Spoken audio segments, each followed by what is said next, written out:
ಆಸ್ಟ್ರೇಲಿಯಾದಲ್ಲಿ ನಡೆಯುತ್ತಿರುವ big ಬ್ಯಾಶ್ನಲ್ಲಿ team David ಸ್ಫೋಟಕ ಅರ್ಧಶತಕ ಸಿಡಿಸಿ ಮಿಂಚಿದ್ದಾರೆ.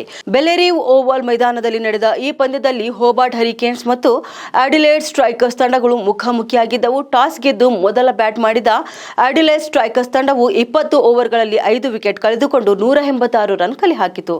187 ರನ್ಗಳ ಕಠಿಣ ಗುರಿಯನ್ನು ಬೆನ್ನತ್ತಿದ ಹೋಬಾರ್ಟ್ ಹರಿಕೇನ್ಸ್ ತಂಡಕ್ಕೆ 27 ವರ್ಷದ ಮ್ಯಾಥ್ಯೂ ವೇಡ್ ಹಾಗೂ 37 ವರ್ಷದ ಮಿಚೆಲ್ ಓವನ್ ಉತ್ತಮ ಆರಂಭ ಒದಗಿಸಿದರು. ಆ ಬಳಿಕ ಮಧ್ಯಮ ಕ್ರಮಾಂಕದಲ್ಲಿ ಕಣಕ್ಕಿಳಿದ ಟೀಮ್ ಡೇವಿಡ್ ಇಡೀ ಪಂದ್ಯದ ಚಿತ್ರೀಕರಣ ಬದಲಿಸಿದರು. 6ನೇ ಕ್ರಮಾಂಕದಲ್ಲಿ ಕಣಕ್ಕಿಳಿದ ಟೀಮ್ ಡೇವಿಡ್ ಕ್ರೀಸ್ಗೆ ಆಗಮಿಸುತ್ತಿದ್ದಂತೆ ಸ್ಫೋಟಕ ಬ್ಯಾಟಿಂಗ್ ಪ್ರದರ್ಶಿಸಿದರು. ಅಡಿಲೇಡ್ ಬೌಲರ್ಗಳನ್ನು ಮನಸು ಇಚ್ಛೆ ದಂಡಿಸಿದ ಡೇವಿಡ್ ಕೇವಲ 22 ಎಸೆತಗಳಲ್ಲಿ ಅರ್ಧಶತಕ ಪೂರೈಸಿದರು. ಅಷ್ಟೇ ಅಲ್ಲದೆ 28 ಎಸೆತಗಳಲ್ಲಿ 6 ಭರ್ಜರಿ ಸಿಕ್ಸ್ ಹಾಗೂ 3 ಫೋರ್ಗಳೊಂದಿಗೆ ಅಜಯ್ 62 ರನ್ ಚಚ್ಚಿದರು.